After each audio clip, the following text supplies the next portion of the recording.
What's good, YouTube? It's your boy Rob, back with another Talks with Rob. This was probably going to be short but impactful. So thank y'all for clicking on the video and sticking around. So this morning I woke up looking for my keys. And if you're like me, you're always checking your pockets for your keys, your wallet, you know what I mean? You're just trying to make sure that you're on your P's and Q's. So I couldn't find my keys this morning. So once I can't find them in the main spaces, I always think like, I know I didn't leave them in the door. And I'm like, oh my goodness. So I go to the door, I open up the door, and what do you know? The keys are in the door. And I'm sick to my stomach. I'm thankful to God because got my car keys on it, it's the door key, and this is in the morning time. So I got in last night and they were in the door the entire night. So now I'm going through my mind like anything could have happened. Somebody could have came in the house. Somebody could have just took the keys and planned to come back. Somebody could have just hit the alarm on the car and then just taken the car. And I stay on the main street, so a lot of I was just going through like all of the scenarios and etc. So I started thinking a little bit more, and I realized that since moving in this home, I've just had like a lot of, and it's this home, but just really in my life, like I have a lot of anxiety when it just comes to human error.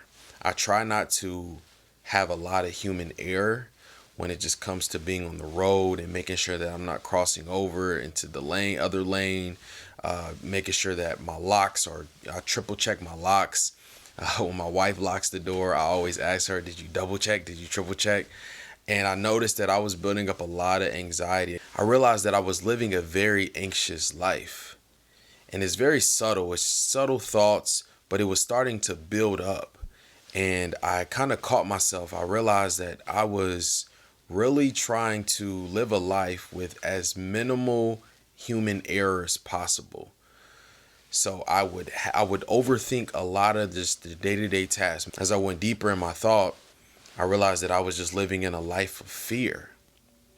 So as thankful as I was this morning when I woke up and I couldn't find my keys and I finally found them and they were in the door, and God knows what could have happened, it was a deeper lesson that God was trying to show me. It was an encouragement for me, and I hope that I can encourage you with this word. But he was just showing me that you will never be perfect. And I don't care how much you try to limit human error. I don't care how much you want to you want to feel good about your house being protected when you walk away, or your car being protected, or your family. Like, you are not in control. So you must relinquish control there and surrender to my will, and know that God is always in control. He's always working all things for the good. He didn't give us a spirit of fear. So here I am walking around constantly checking locks and doing a bunch of extra stuff, living in fear of man. And God showed me, like, you just made the biggest mistake, the biggest human error in my mind that I could possibly make, which is literally, while I slept last night, I left the keys in the door for anything to happen. And God showed me that when you make mistakes, even mistakes as big as the one that I made last night, I always got you. I'm always looking out for you. So I say that, man, just to encourage y'all to, let's not go about life trying to be perfect, trying to walk in a perfect straight line, trying to check our boxes, trying to make sure other people are fine outside of ourselves. Because some of us, we go outside of ourselves. We may overlook our needs, but we're always in somebody else's life. We're always in somebody else's needs, trying to make sure that a relative or our friends or everybody is taken care of.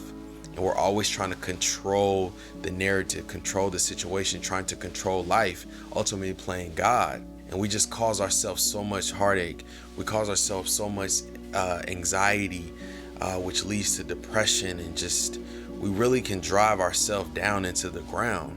I didn't realize how much baggage I was carrying until I prayed today. And I think for the first time, even though I say these things that I trust God and God, protect it, and I'm believing it, I think for the first time, I actually embodied it and I actually embraced it and I actually really believed and trusted God with my life. And I just had this baggage, this weight just lift off of my shoulders.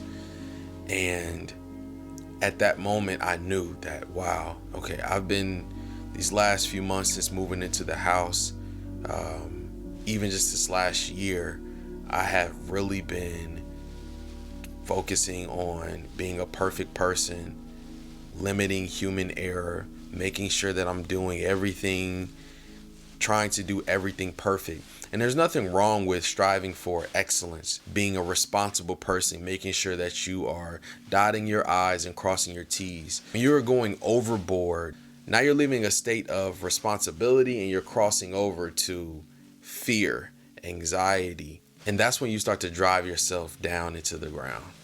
And that's where we just shouldn't be. So, man, I just thank God for that lesson. Yo, it was scary, but I slept like a baby. I didn't know, but God literally looked out for me.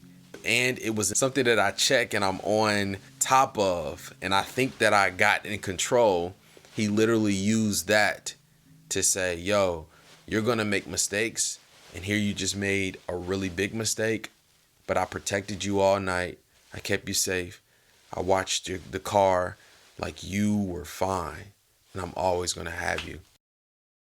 Wake up in the morning, see my shorty looking right, yeah. Money calling, I be stressed, it text me all the time. Yeah, fit it sunlight, yeah, might just catch a flight. Yeah, look up to the heavens like, God damn it, I've been doing something right, yeah. Something right, yeah.